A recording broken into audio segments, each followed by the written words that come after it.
Whether you've been meditating for years or you've never crossed your legs on a cushion, the 4 wonderful practices I'm about to teach you will help you always feel more at peace with yourself.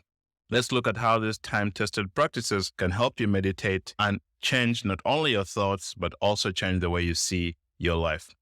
Epictetus, a Stoic philosopher, produced the Enchiridion. It's a life guidebook aimed at his advanced students. But I've been studying Stoicism for over 4 years, and I will reveal the hidden truth behind his teachings. Epictetus says, when you are about to embark on any action, remind yourself what kind of action it is.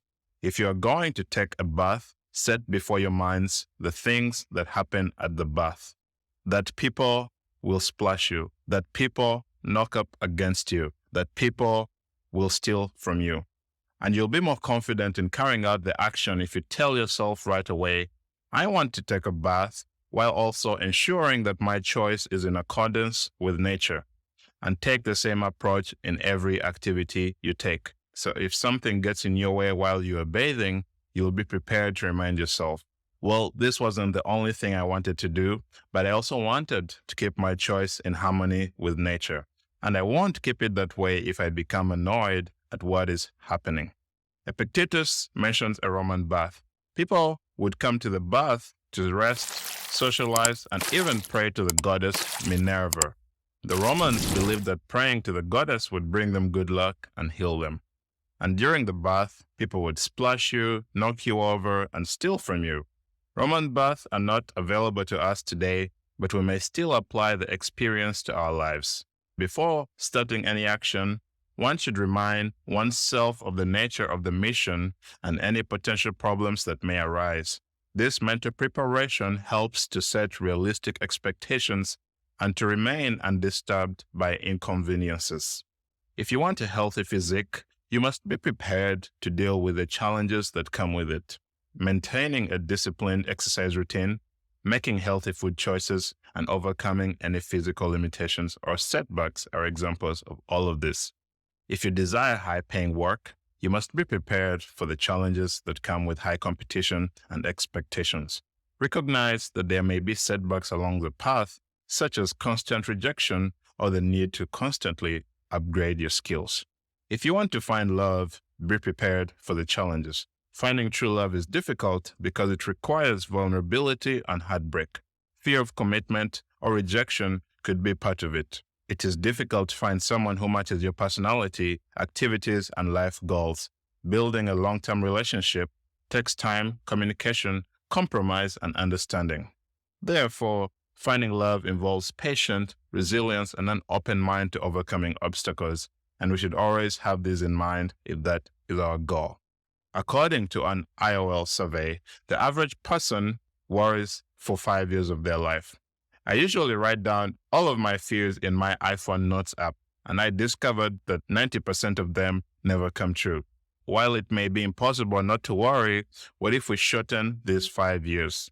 Epictetus used the old example of taking a bath to emphasize his point. One should anticipate the common problems that occur, such as being splashed, bumped into, or even having things stolen. We can expect difficulty in other areas of our lives because we are neither smart men or specialists. It is not a question of if the difficulties will come, but when they will come. And being aware of our potential difficulties will help us deal with them. Someone who expected it to be sunny and rosy will be more disappointed than we are.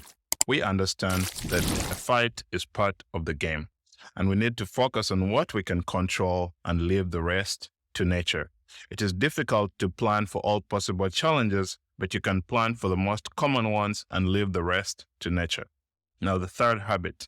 Epictetus said, I want to take a bath while also ensuring that my choice is in harmony with nature. The Stoics spoke of living according to nature, which really is two mottos rolled in one. One interpretation is living in accordance with human nature, while the other is living in accordance with universal nature. Human nature is easy to understand, but what is universal nature? Marcus Aurelius, who was an advanced practitioner, wrote in his Meditations. 1. The universe is a single living being comprised of one God pervading one substance, and all things are created and directed by its will. 2. Everything works in conjunction with everything else, one thing following upon another, so as to cause all that comes to be. 3. This interweaving and mutual intertwining of causes and effects creates a densely woven fabric in which all things are bound up together and interrelated. 4.